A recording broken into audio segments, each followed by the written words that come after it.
Os segredos do Terceiro Reich. O enigmático Rudolf Hess. O braço direito de Hitler.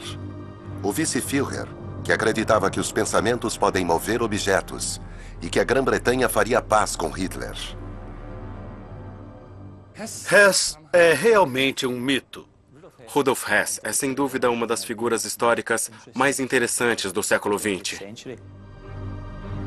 Rudolf Hess embarcou numa jornada que acabou em uma queda espetacular. Ele conviveu com a elite nazista, mas abandonou o Reich no auge do poder numa missão secreta para chegar a um acordo com o inimigo. Se Hess tivesse tido sucesso, com toda certeza, todo o curso da guerra teria sido diferente. O assessor de Hitler fez um perigoso e cansativo voo secreto até a Grã-Bretanha no meio dos ataques aéreos alemães. Ele iria passar o resto de sua vida atrás das grades. O último detento na prisão de Spandau. Um velho solitário andando pelo pátio. E o mistério continua a envolver sua vida e morte. Como um homem daquela idade podia cometer suicídio? Muitos acreditam que ele foi assassinado para não divulgar segredos que ele poderia ter. Ele morreu há mais de 25 anos. Mas seu nome ainda é celebrado por uma minoria racista e violenta.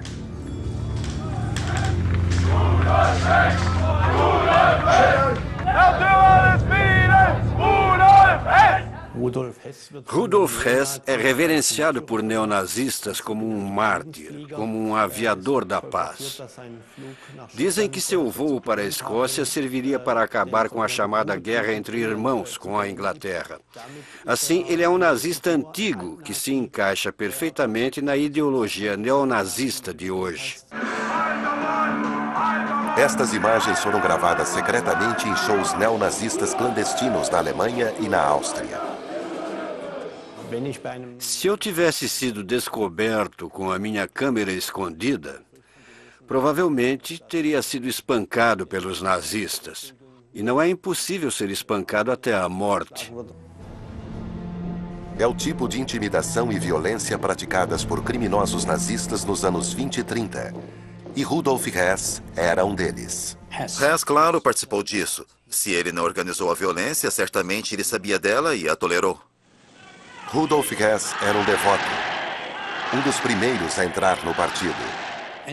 Quem vê as imagens de Hess pode ver o fanatismo extremo e a adoração total a Hitler que demonstra. É assustador o quanto um homem pode admirar outro homem por razões políticas. Die Partei ist Hitler! Hitler aber ist Deutschland, wie Deutschland Hitler ist! Hitler! Sieg! Ele promovia a ideia de que Hitler era mais do que apenas um homem, que ele era um homem trazido à Alemanha pela providência, pelo destino, para alcançar a grandeza. A exemplo de Hitler, foi em Munique que Hess se envolveu na política do racismo e da violência. Mas não foi nas ruas, e sim em palestras universitárias, que uma futura política-chave nazista tomou forma na mente de Rudolf Hess. A ideia de Lebensraum, ou espaço vital, foi trazida através de Hess e criada por seu professor na universidade, Karl Haushofer, que era um teórico geopolítico. Lebensraum não significa ou não significava que os alemães estavam tão apertados e que existem tantos deles que precisavam de um espaço vital. É uma doutrina específica que Hitler desenvolveu a partir das teorias de Haushofer, de que a Alemanha tinha de conquistar espaço na Europa Oriental, e Hitler a transformou numa política agressiva e assassina de exterminar os eslavos. Hess foi um dos primeiros dos milhões de fascinados pelos violentos atos teatrais de Hitler. Assim como Hitler, ele nasceu em terras estrangeiras. Do Egito, o filho de um rico comerciante voltou para a Alemanha e entrou na política radical. No início dos anos 1920, havia todos os tipos de grupos de direita surgindo em Munique, se reunindo, Era um caldeirão de política antissemita de ultradireita. Rudolf Hess seguia Hitler em todos os lugares, incluindo a cadeia, quando foram presos pela tentativa de derrubar o governo em 1923. Eles foram, sem dúvida, muito próximos. Dividiram a cela quando Hitler estava escrevendo Minha Luta, e Hess foi seu secretário, datilografou a maior parte. Dizem até que chegou a escrever algo. Ele cumpria as ordens de forma servil. Era até chamado de o Rato Marrom, porque ele era tão dedicado que corria a qualquer lugar por ordem de Hitler. Mas havia o outro lado do Rato Marrom. Soldados da SS invadiram a casa de seu antigo professor na universidade, Karl Haushofer. A esposa dele, Marta, era considerada judia. A salvação do casal foi registrada no diário da família. Seu amigo poderoso, vice-führer, interveio e proibiu outros ataques à casa. Ele era amigo da família. E todas as vezes que foi preciso, ele ajudou muito. Mesmo assim, Hess podia ser implacável. Ele desempenhou um papel fundamental na repressão sangrenta a Ernest Röhm, um dos camisas pardas. Quando Hitler mandou prender os líderes dos camisas pardas, ele prendeu o chefe da milícia, Ernest Röhm, que estava ficando fora de controle, e o pôs na prisão. Hess ofereceu-se para matá-lo 2 vezes e dizia: "Sou eu tenho que executá-lo." Os primeiros campos de concentração e os chamados guetos judeus foram criados quando Hess era vice de Hitler. A segregação e a cassação de bens e direitos humanos acabaria por levar ao assassinato em massa de milhões de pessoas nos campos de extermínio. Wir können nicht zulassen, dass dieser Fluch auf unser eigenes Volk übertragen wird, indem es sich mit dem Jüdischen mischt. O antissemitismo, a ideia de se livrar dos judeus, de alguma forma expulsando-os da Alemanha, tornando a vida no país insuportável para eles e, por fim, durante a guerra através do extermínio, era absolutamente central para o nacionalsocialismo. Ich schwöre Adolf Hitler. Ele era, sem dúvida, antissemita e ajudou a elaborar as leis raciais. As leis raciais assinadas por Hess proibiam os judeus em cargos públicos de se casarem com alemães. Eheschließungen zwischen Juden und Staatsangehörigen deutschen oder artverwandten Blutes sind verboten. Todos os líderes nazistas abriram exceções. Goering, por exemplo, o irmão dele salvou os judeus e Goering sabia disso. E Hess também. Quando envolvia amigos dele, Hess abria exceções, como fez com 2 amigos dele, Karl Haushofer e seu filho Albrecht Haushofer. Karl Haushofer era casado com uma mulher que era meio judia, ou seja, seus filhos eram 1/4 judeus e estariam sujeitos às leis raciais. Hess emitiu mandados de proteção para eles. Ele deu a eles uma isenção, nomeando os arianos honorários. Mas era o mesmo homem que incentivava a multidão nazista a jurar fidelidade a Hitler em comícios públicos. Outra coisa interessante sobre Hess foi que após a Noite dos Cristais, quando houve toda aquela violência contra os negócios de judeus, Hess emitiu uma ordem proibindo a pilhagem de lojas judaicas. Rudolf Hess envolveu-se na política partidária, gerindo os líderes regionais, dando ordens e punindo as transgressões. Mas manter a sintonia com a hierarquia nazista era vital, mesmo para alguém tão poderoso quanto o vice-führer. E agradar Hitler era um ato de equilíbrio. Com Hess deixado de lado, outros companheiros correram para tomar o seu lugar.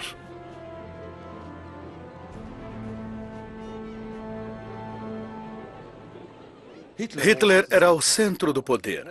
Quando você perdia essa relação, o jogo tinha acabado. Havia uma rivalidade e todos queriam ter o acesso especial a Hitler. Hess estava completamente fora. Enquanto o piloto amador se dedicava à paixão de voar, seu comandante perseguia um objetivo diferente. Hitler estava pensando na guerra. O único avião em que estava interessado era do tipo que iria bombardear o resto da Europa. Himmler e Göring estavam dizendo o que Hitler queria ouvir, enquanto Hess, fiel companheiro de partido, o incomodava com politicagem. Ele tinha sido visto como o braço direito de Hitler durante a ascensão do nazismo. Mas quando começou a guerra, ele perdeu essa posição. Hitler disse que, quando falava com Göring, se sentia banhado em aço. Ele o fazia se sentir muito bem consigo mesmo. Mas Hess só lhe trazia problemas e dificuldades. Hess ficou profundamente chateado quando começou a perceber que estava sendo ignorado no processo de tomada de decisões. Em 1939, Hitler havia deixado seu adjunto para trás. Rudolf Hess passou a ter vários problemas de saúde, como dores no estômago e palpitações.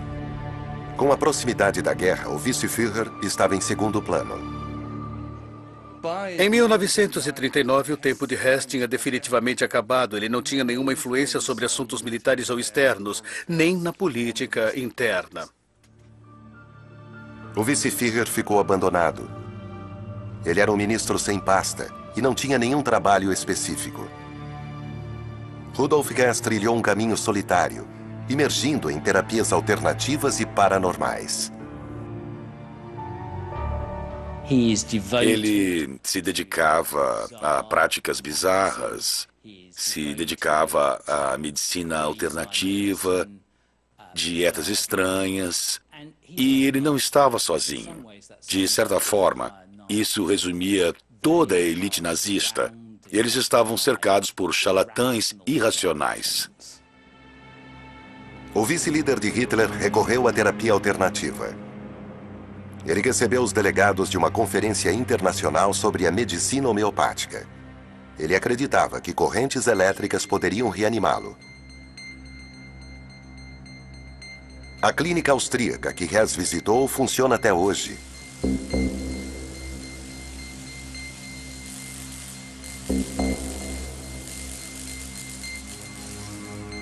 Uma nota de agradecimento de Hess pela recuperação da saúde ainda existe. Foi nessa época que a brilhante ideia do vice-Führer tomou forma. Ele procuraria a Grã-Bretanha, faria as pazes e voltaria a se estabelecer como uma estrela brilhante na elite nazista. É interessante ver, quando a guerra começou em setembro de 1939, ele ainda era o terceiro mais importante do governo. Hitler anunciou oficialmente que, se morresse na guerra, Göring seria o seu sucessor. E se Göring morresse, Hess seria o sucessor dele. Assim, teoricamente, Hess era muito importante, estava no círculo interno, mas na prática, ele não estava. Hess traçou um curso que o colocaria de volta no círculo de poder de Hitler. Ele iria negociar um acordo com a Grã-Bretanha. Mas ele estava trabalhando sozinho? O exército britânico na França estava totalmente cercado em Dunkerque, quando Hitler repentinamente ordenou a suspensão do cerco, permitindo a fuga dos britânicos. Seria parte dos preparativos secretos para um pacto anglo-germânico? Não há nenhuma evidência de que um acordo estava sendo preparado entre os britânicos e os alemães na época de Dunkerque. A verdadeira razão para Hitler deter as tropas enquanto os britânicos fugiam foi porque Göring lhe assegurou que a Força Aérea Alemã iria destruir as tropas britânicas nas praias. E houve longas discussões entre os generais que queriam reagrupar. Na verdade, Hitler e seus generais planejavam invadir a Grã-Bretanha. Hitler tinha a esperança de fazer a paz com a Grã-Bretanha no verão de 1940. Mas depois disso, ele percebeu que tinha que travar uma guerra. Não algo muito duro, mas o suficiente para convencer a Grã-Bretanha a fazer a paz. Por isso, ele tinha de bombardear a Grã-Bretanha. Mas os ataques que aconteciam dia após dia, noite após noite, só aumentaram a determinação britânica. Churchill não tinha qualquer interesse num acordo de paz com a Alemanha. Ele acreditava que a Grã-Bretanha ganharia a Segunda Guerra Mundial. Ele já tinha planos para fazer isso acontecer. Havia dois elementos nesses planos. O primeiro era uma aliança com os Estados Unidos. Assim haveria uma coalizão global das duas nações democráticas mais poderosas do mundo lutando contra a Alemanha. E o segundo era a crença de que a máquina de guerra britânica podia gerar poderio militar suficiente para derrotar a Alemanha. Alertado de que sua residência oficial em Chequers poderia ser bombardeada, Churchill realizou várias reuniões de gabinete de guerra em Ditchley Park, Oxfordshire. Na época, a Luftwaffe estava perdendo a batalha da Grã-Bretanha. Hitler cancelou sua planejada invasão e o tempo estava ao lado de Churchill. Se você está confiante na vitória, por que ficaria interessado em conversas de paz? Em especial, Churchill e aqueles ao seu redor acreditavam que a Alemanha tinha de ser totalmente derrotada. Após sua recuperação na clínica austríaca, o adjunto de Hitler passou a acreditar que era o momento certo de forçar a Grã-Bretanha a aceitar a paz por si só, em segredo. Acho que houve um período crucial no final de maio de 1940, quando a posição de Churchill como o primeiro-ministro ainda não estava garantida. Mas depois que este período passou e chegaram a junho, a julho de 1940, não havia absolutamente nenhuma possibilidade de um entendimento com a Grã-Bretanha. Então, todas essas esperanças de Hess em 1941 e até mesmo antes eram apenas uma ilusão. Rudolf Hess recorreu a pessoas em quem podia confiar. Albrecht Haushofer, o filho de seu velho amigo e professor universitário. Albrecht tinha um possível contato para Hess, alguém que ele acreditava que poderia ter influência no governo e na alta sociedade. Um aristocrata e aviador escocês, o Duque de Hamilton. O filho do Duque, James, escreveu um livro sobre os acontecimentos extraordinários que se seguiram. Albrecht Haushofer explicou a Hess que não achava que os britânicos iriam responder a quaisquer ofertas de paz, porque eles consideravam Hitler como um representante de Satanás na Terra que tinha de ser combatido. Mas Hess ainda estava convencido de que o escocês era o homem ideal e finalizou o plano para voar até a propriedade dele. A visão de Hess era incrivelmente ingênua e simples. Em sua mente, ele iria voar até a Escócia, se encontrar com o Duque de Hamilton, apresentar sua proposta, e o Duque de Hamilton poderia reunir a nobreza britânica e juntos eles iriam ao rei explicar a situação, explicar os erros de Winston Churchill, e o rei iria depor o primeiro-ministro, colocando outro homem no poder, que então faria um acordo de paz com a Alemanha. Essa era a ideia de Hess, de como seria a missão. A realidade, porém, era muito distante do que ele esperava. O militar iludido não teve um contato influente na Grã-Bretanha. Mas ele tinha um plano. O fabricante de aviões, Willy Messerschmitt, estava mais do que disposto a lhe fazer um favor. Se Hess lhe pedisse um caça, Willy diria sim, claro. Ele é o ministro. Willy Messerschmitt sabia que era importante ter contatos no governo nazista. Afinal, ele queria ganhar dinheiro. Hess era o vice-Führer. Poucas pessoas diriam não para um pedido do vice-Führer. Messerschmitt obteve contratos militares lucrativos através de relações estreitas com nazistas de primeiro escalão como Hess. Mas pode ter havido outra razão para o fabricante de aeronaves atender aos desejos do vice-Führer em sua fábrica e campo de pouso em Augsburgo, na Baviera. Ele devia um favor a Hess, porque em 1930, o Conselho Municipal decidiu que a fábrica de Messerschmitt seria o lugar perfeito para um terminal de bondes, e a ideia era desapropriar o local e usar para os bondes. Hess foi uma das pessoas que insistiram que a fábrica ficasse ali. Esta era a máquina que poderia levar Rudolf Hess à Escócia. O elegante e potente caça-bombardeiro Messerschmitt Bf-110. A maioria foi destruída na guerra. Este sobrevive em um museu de Berlim. Quando ele viu, durante uma visita a Augsburgo, que o Messerschmitt 110 era equipado com 2 tanques adicionais de 900 litros, ele percebeu que esse poderia ser o avião ideal. Ele também precisava de um equipamento de rádio específico. O Messerschmitt 110 tinha espaço suficiente para esse rádio. E ele sabia que poderia chegar à Grã-Bretanha nesse avião.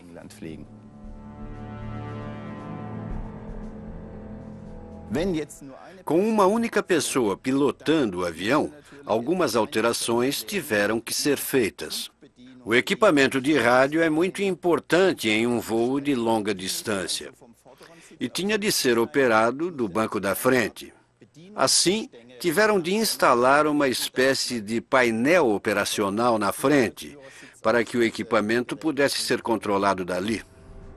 Com Hitler ocupado, se preparando para a invasão da União Soviética, o vice-Führer podia se dedicar à sua paixão por aviões, planejando e fazendo voos de treinamento sem levantar suspeitas. Ele pesquisou a rota, fez tudo o que podia para ter informações de boletins meteorológicos e do clima. Hess fez a primeira tentativa pouco antes do Natal de 1940. Ele decolou 3 vezes para a Escócia, mas foi obrigado a voltar para Augsburgo. Ele fez várias tentativas, mas teve que voltar devido a problemas mecânicos ou problemas com o clima. A única pessoa em sua equipe que sabia sobre o voo da Baas era seu assistente de confiança, Karl-Heinz Pinch.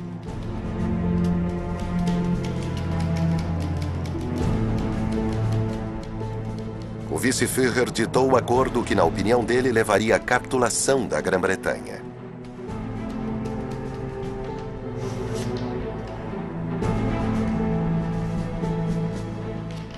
Hess acreditava que estava oferecendo um acordo generoso. O acordo dizia que a Grã-Bretanha poderia manter a maioria de suas colônias, mas o ponto-chave é que a Alemanha teria o domínio total da Europa. Entretanto, o governo britânico sabia que qualquer acordo com Hitler implicaria basicamente em se curvar a ele. Desinformado e equivocado sobre o território inimigo, Hess continuou com seu plano. Ele fez seu último discurso na fábrica, de onde iria decolar.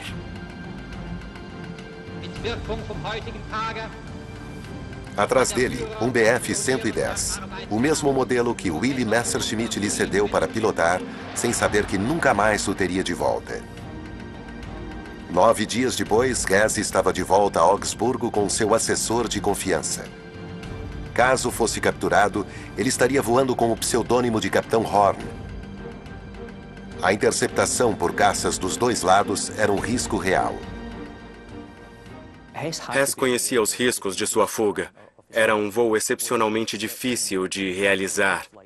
Mais tarde, quando Hitler foi informado, ele perguntou à Luftwaffe: "Isso é possível? Hess pode conseguir?" E eles garantiram que não. Centenas de bombardeiros alemães também decolaram no dia 10 de maio de 1941. Mas não estavam levando ofertas de paz. Londres sofreu um dos ataques mais ferozes da Blitz. A verdade é que o bombardeio deixa as pessoas extremamente irritadas.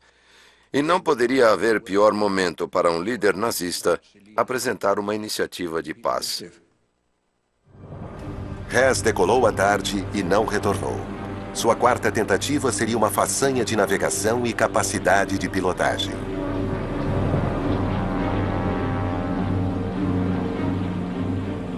De certo modo, foi um milagre ele ter chegado à Escócia. Ele não tinha um navegador no avião e foi um voo bem difícil em termos de navegação. Ele levou 5 horas e meia para chegar à costa da Escócia e com a ameaça mortal das defesas aéreas britânicas. Muitos dizem que Hess tinha um passe livre, que nenhum caça foi enviado para interceptá-lo, que deram as costas quando ele entrou no espaço aéreo britânico, mas não foi bem assim. Sabemos que ele foi reconhecido e monitorado, e Spitfires foram enviados. Segundo relatos, Hess viu Spitfires atrás dele antes de saltar. Ele estava quase chegando à propriedade do Duque de Hamilton e saltou de paraquedas perto da vila rural de Eagle Shaw.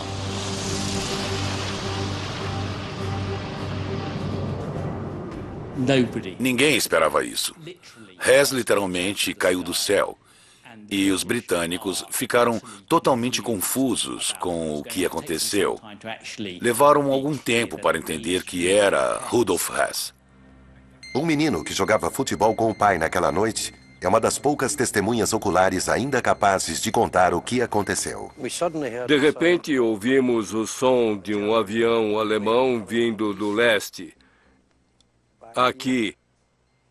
E era sem dúvida alemão, porque conhecíamos o som dos motores assíncronos.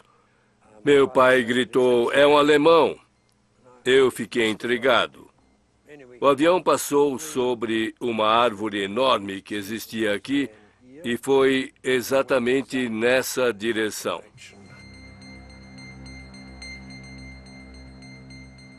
Este é o lugar exato onde Rudolf Hess pousou. E o avião dele caiu a uma distância muito curta daqui. Ele foi visto por um lavrador nessa casa aí.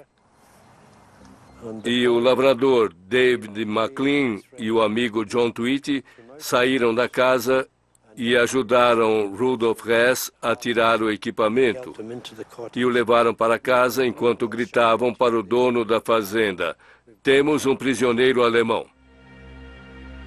Hess chegou perto da casa de campo do Duque de Hamilton.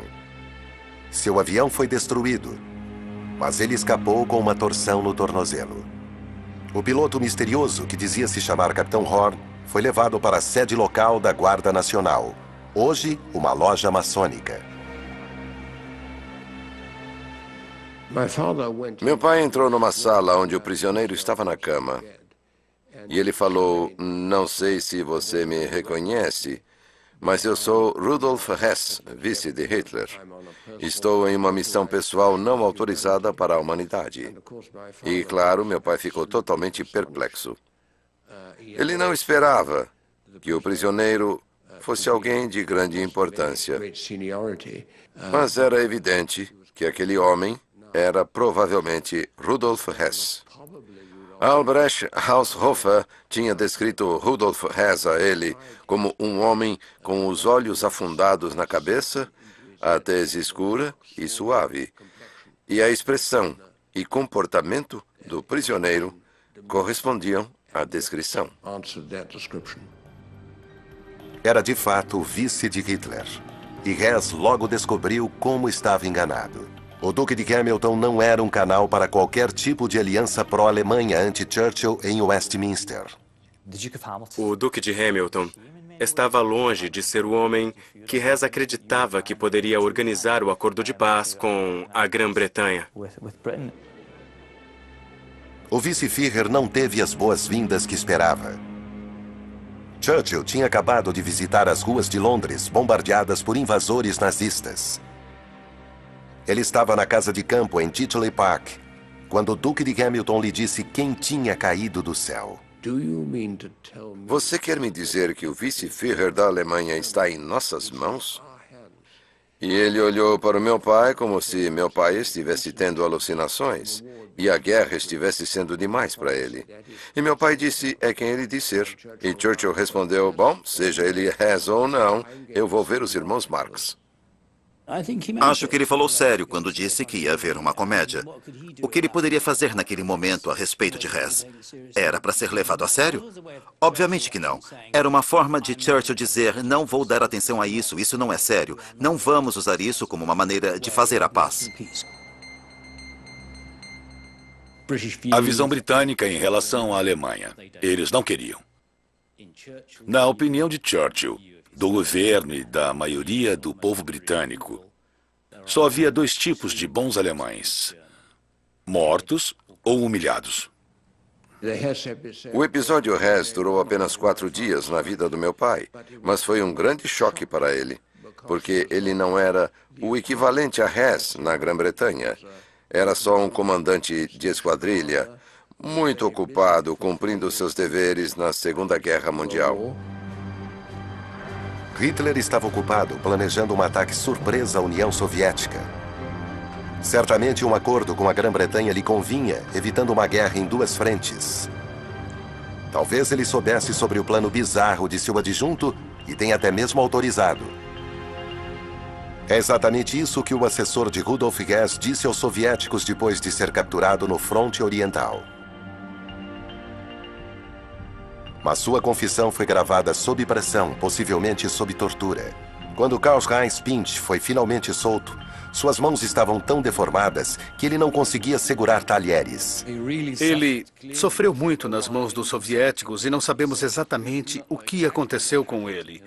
Mas é muito provável que tenha sido muito pressionado. Eu acho realmente muito improvável que ele tenha dito a verdade. Hess disse ao seu assessor que, assim que ele estivesse fora do espaço aéreo alemão, sua missão deveria ser informada a Hitler.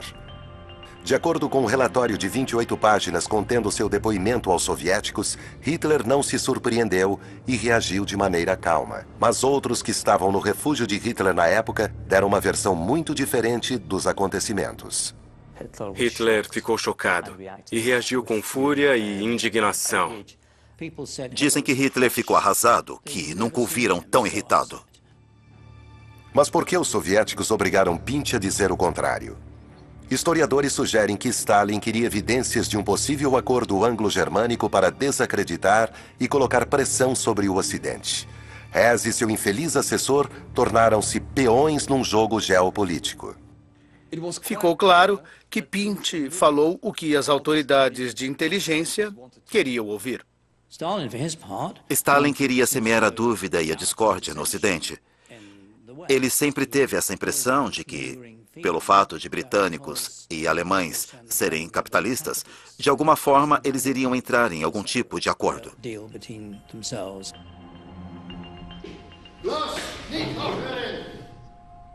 Mas não houve acordo. E o ministro da propaganda nazista tinha um desastre de relações públicas em suas mãos. O vice do Führer havia pousado no colo do inimigo. O leal companheiro de partido de Hitler foi imediatamente considerado um tolo iludido. A ideia de que eles tiveram com Goebbels, o ministro da propaganda, declarando que Hess havia enlouquecido, não era muito favorável à natureza do governo. Os alemães em Berlim criaram várias piadas do tipo: imagine Hess sendo levado a Churchill. E Churchill diz: então, você é o louco. E Hess responde: não, sou apenas o vice. O governo não tolerava ser ridicularizado. Todos os associados com o vice-Führer pagaram um preço alto. O Führer ordenou a prisão imediata dos ajudantes do membro do partido Rudolf Hess. O assessor Karl-Heinz Pintsch foi preso e mantido em confinamento solitário antes de ser enviado para o fronte oriental em 1944. Os amigos parcialmente judeus de Rudolf Hess, membros da família Haushofer, foram expostos. Seus mandados de proteção agora tinham uma assinatura de um traidor. Foi o começo do fim para o professor universitário Karl Haushofer e seu filho Albrecht. Albrecht apoiou a resistência contra Hitler e foi executado em 1945. Seu pai, Karl, e a mãe meio-judia, Marta, se suicidaram um ano depois.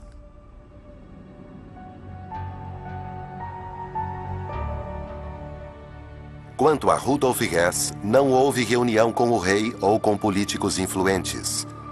Ele ficou preso na Torre de Londres. A União Soviética ainda não estava na guerra. Talvez Hess tenha sido silenciado numa tentativa de provocar a reação de Stalin. É uma forma de Churchill manter Hess sob controle, não permitindo que ele falasse alguma coisa, dando algumas pistas de que havia um tratado de paz sendo negociado. Isso levaria Stalin a invadir a Alemanha antes que a Grã-Bretanha se retirasse. Se eles deixassem Hess falar alguma coisa, todos veriam que ele estava maluco, e toda a trama seria revelada. Da torre, Hess foi transferido para um ambiente mais opulento. Uma casa de campo a oeste de Londres. Ele era um maluco interessante, na opinião dos britânicos. Eles queriam sondá-lo, queriam analisá-lo, queriam entender o que estava acontecendo, o que levou a este incidente totalmente bizarro. Churchill não precisava de Guess para provocar inquietação no Oriente. 6 semanas depois, Hitler invadiu a União Soviética. E o ex-Vice-Führer foi totalmente esquecido. Foi a melhor coisa que Rudolf Hess chegou a ter. Uma casa de campo onde ele podia andar no jardim. Também foi o palco da primeira tentativa de suicídio. Ele sobreviveu a um salto do primeiro andar com uma perna quebrada. Em seu bilhete de suicídio, ele declarou sua lealdade a Hitler, embora o governo o considerasse um traidor iludido. Após a derrota da Alemanha, o nazista foi levado ao Tribunal Penal Internacional em Nuremberg. Parecia que Goebbels estava certo, afinal de contas, o membro do partido, Hess, parecia ter enlouquecido completamente. Em Nuremberg, ele fingiu estar sofrendo de amnésia, mas quando o comandante afirmou que ele não estava se comportando com hombridade e que devia à sua família e ao seu país uma confissão completa, no dia seguinte ele disse que tinha recuperado a memória e queria ser julgado com os seus colegas. Ele foi condenado à prisão perpétua por seu papel nos primeiros crimes do regime nazista. O Holocausto foi revelado ao mundo, mas o ex-vice de Hitler ainda se declarou um nazista orgulhoso. Ich bereue nichts. Rudolf Hess foi enviado ao presídio de Spandau, nos arredores de Berlim. Outros detentos, como o arquiteto de Hitler, Albert Speer, e o líder da juventude hitlerista, Baldur von Schrack, chegaram e saíram. O ex-vice-Führer estava lá para ficar. Comparado com um prisioneiro comum numa prisão comum, ele tinha uma liberdade de movimentos considerável. Ele escolhia os alimentos e esse tipo de coisa que um prisioneiro normal jamais faria. Ele tinha uma vida relativamente livre dentro do complexo. Estava em grande forma para a idade. Ele foi mantido lá porque essa era a pena dele, a prisão perpétua. Houve uma campanha para libertá-lo, mas foi uma campanha neonazista. Se fosse liberado, ele teria se tornado o centro da veneração neonazista, sem falar na veneração de velhos nazistas que ainda o consideravam o vice-Führer do Reich. Em junho de 1987, o presidente da Alemanha Ocidental fez uma visita histórica a Moscou. O estreitamento das relações levou a especulações de que os soviéticos poderiam concordar em libertar Rudolf Hess. Eu contei a ele e ele me disse, que bom. Outros dizem que a Rússia jamais concordaria em libertar o nazista que já tinha sido vice de Hitler. Por que a Rússia não iria querer libertá-lo? Acho que a resposta está no número de mortos da Segunda Guerra Mundial. Veja o que isso causou à Rússia como um todo. Foi terrível. No dia 17 de agosto de 1987, o ex-vice de Hitler procurou sua própria liberação final. O suicídio de Hess foi uma surpresa total. Não havia qualquer indício de que ia acontecer. Hess foi encontrado na casa de verão do presídio. Funcionários afirmaram que o homem frágil e parcialmente cego de 93 anos de idade havia se enforcado com um cabo elétrico.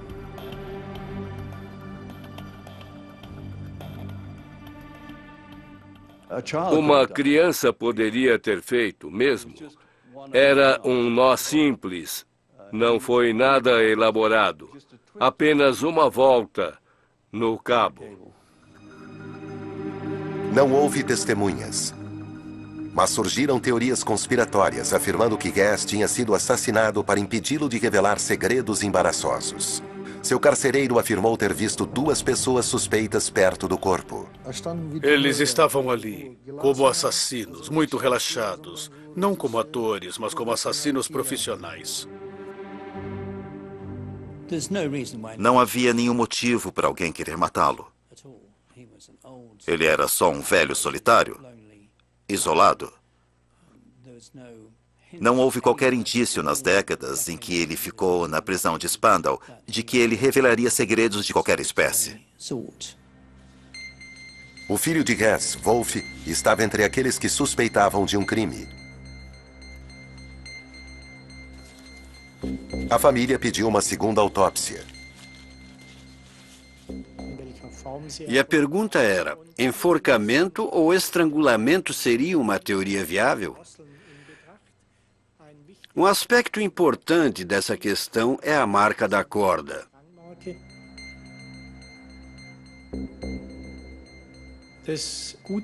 O relatório chegou à conclusão de que a morte foi causada pela compressão do pescoço através de um objeto semelhante a uma corda. O relatório não pôde afirmar se foi enforcamento ou estrangulamento. A segunda autópsia trouxe mais perguntas do que respostas. Algumas partes do corpo não foram disponibilizadas para o exame particular. As chamadas entranhas do pescoço, incluindo a laringe, a traqueia ou grande parte dela, a glândula tireoide e uma artéria carótida, tudo tinha desaparecido.